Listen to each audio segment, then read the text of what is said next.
when you dive into Arkansas State, it's a team that has struggled so far, also 1-3 on the season. It's a team, we talked about it earlier, they score a lot, but they give up a lot. Yeah, they do. 42 points per game allowed is one of the worst in the country. So you're giving up 42 points a game. You're also scoring over 30 points a game. And like you mentioned, the air raid, not necessarily air raid like Hal Mummy air raid, but throwing it a lot, 360 yards through the air, averaging 12 yards per completion. And a big part of that is the new quarterback that they finally settled on early in the season. At the beginning of the season, it was kind of a quarterback battle between James Blackman and Florida State and Lane Hatcher, who we know from years past. Mm-hmm. But Blackman has kind of taken the job. He took the entirety of the snaps this past weekend. And a guy that his name will sound familiar, and it probably should, transferred in from Florida State and did really well in his Florida State career. Going to be playing in his 38th game, expected to be playing in his 38th game this weekend against Georgia Southern. But it's a guy that, and we've talked about it a couple of times, I think of N'Kosi Perry against FAU.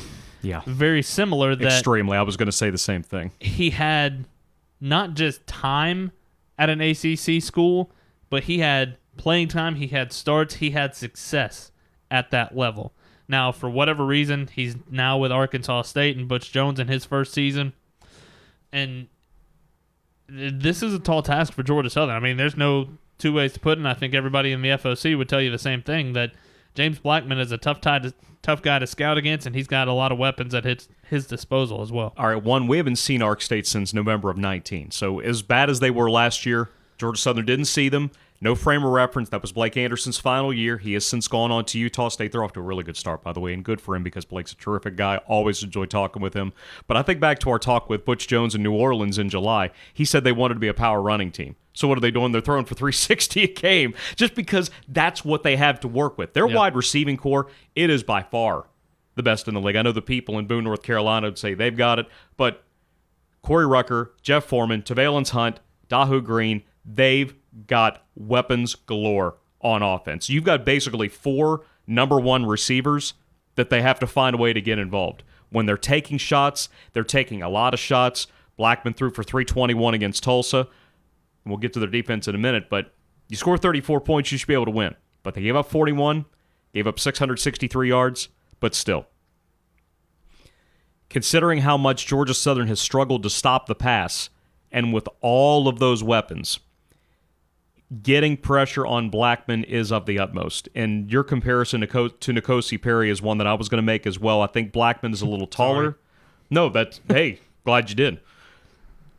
Blackman's an inch taller, I think.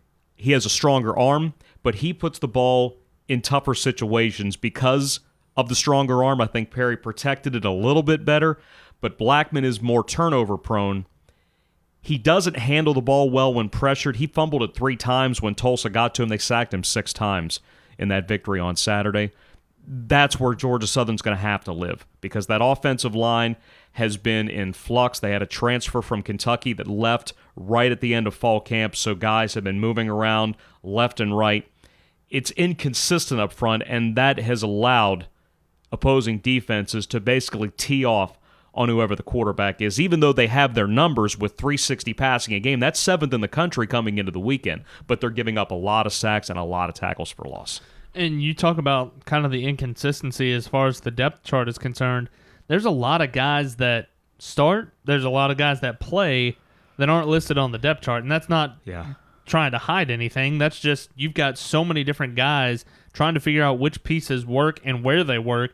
You've got a couple of guys on defense that have changed positions. You got a couple of guys that can play a couple different positions. But just at the offensive line, you look like a guy like Christian Haas.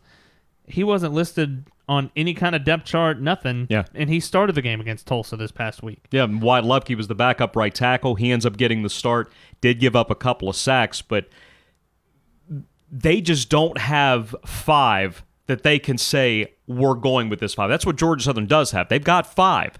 Arkansas State is still names out of a hat. Okay, you there. Will this work for 60 minutes so we can figure out how to win? And this is a team that, to me, and we'll get to the defense in a little bit, but this applies to the defense maybe more than the offense. The offense has proven guys. The defense has a lot of talent, but not necessarily proven talent. And it's a matter of which pieces fit where. When they find which pieces fit where, this is going to be a really dangerous team.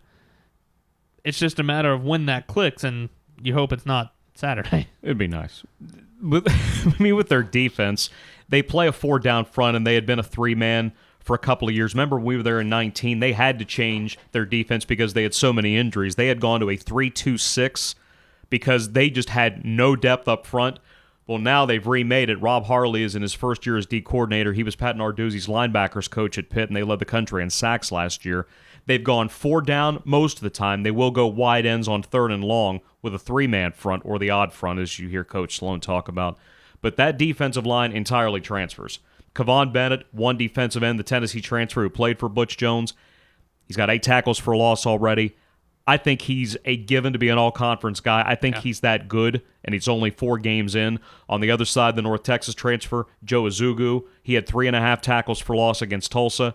Don't be surprised if you don't see him on an all-conference team. And then the other 7, you can say they play with 3 linebackers. I think it's 7 defensive backs because those linebackers are small. It's like they have a bunch of safeties in the back 7 of the defense, to me. Yeah, and you look at a couple of those guys. Cam Jeffrey, the backup linebacker, he came in as a safety, and so it's 6, 1/2 dozen the other. What do you want to call them on a depth chart? And the true secondary, they cross-train them. So guys like Jarius Romanek, he plays corner and safety. He started at safety, even though he was listed as the number 1 corner going into the weekend. Leon Jones plays both. You've got E.J. Alexander, Antonio Fletcher, who have cross-trained. The Boston College transfer, Denzel Blackwell, was a starter earlier this year, but was part of Arkansas State's porous defense, so he's not seeing as many reps. Sammy Johnson has gone back and forth between safety and corner. So the 8 that primarily play in the secondary, they can play both positions. So from our standpoint, where we have them listed doesn't really matter. It's just that they're going to be on the field because we might look at Romanek as a safety. He'll go to corner. Johnson may be a corner, and he'll go and play safety. As long as they're there. Oh, they're there. They're there. You go point, and they go there. Okay. Right there. Right there. But again, this is Terry's pointer. It's in the box over there. But again, it's a defense giving up 42 points a game. Rushing wise, haven't really faced a whole lot of rushing teams. They're giving up almost 570 yards a game, 203 of that on the ground, 366 through the air. And this will be really the first test for their run defense. And you can say everybody's 50-50 nowadays and throw all that out. No, this will be really the first true test as far as what their run defense looks like. They haven't been that great against passing defense. They scored 50 points in a game earlier on this season against Memphis, almost set numerous offensive records, and lost the game. Yeah. It's not often that you score 50 and lose the game, but they did it. They did it. Yes, they did. But it's a defense, again, and I know this sounds so cliche to say and whatnot, but when this much talent is on the field, once they find the right niches that they all need to be in, it's going to be really good. It's just a matter of when that finds its groove and when it clicks. They don't have 11 guys doing one thing. It looks like they've got 11 guys doing 11 things because with all that talent, with guys like Bennett and Azugu, they would start almost anywhere in the league. They are that good coming off the edge. But where they've had issues stopping the run against teams that may not necessarily be power run scheme teams, they've gotten poor run fits in the secondary, and they have really not tackled well. That Tulsa game, they missed, I think, 30 tackles. Oh, my.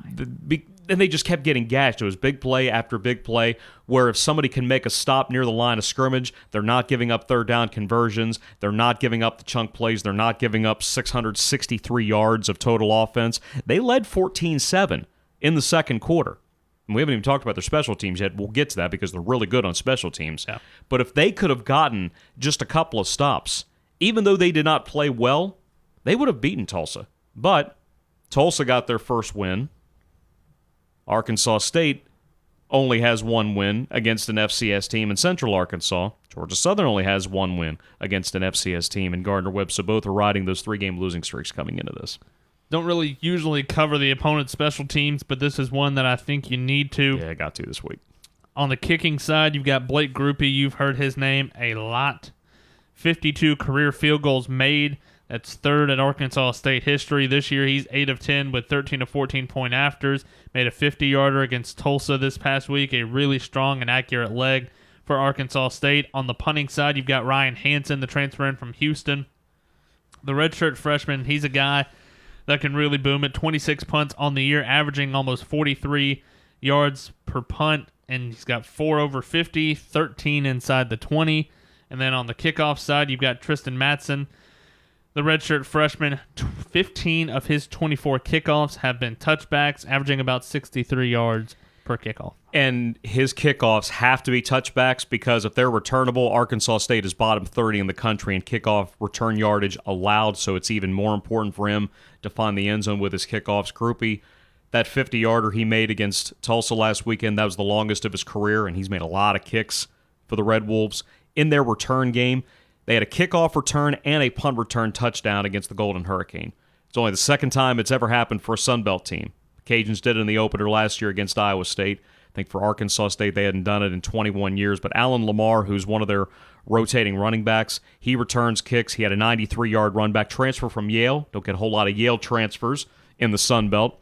And from a punt return standpoint, you got Johnny Lang, another guy that rotates in as a running back, alongside Lincoln Perry and alongside Marcel Murray. And if Marcel Murray could stay healthy, I think he's one of the best backs in the league, but he's been hurt for the last 3 years. But for Johnny Lang, he had a 63-yard punt return. That was the first touchdown for Ark State after they backed Tulsa up on one of those punts by Hansen. He had 3 of those inside the 15. You've got to be really careful of what Arkansas State can do on special teams. Terry talked about stealing a possession against the Cajuns last week with that opening touchdown drive, 16 plays worth. Their ability to hurt you in the return game can steal a possession as well, because if they can find a score with their returns, then it masks how much that defense has struggled this year. It'll be a 4 o'clock kickoff from Allen E. Paulson Stadium this weekend. We'll be on the air with the Cutwater Tailgate Show starting at 2 o'clock from the back of the tailgate lot.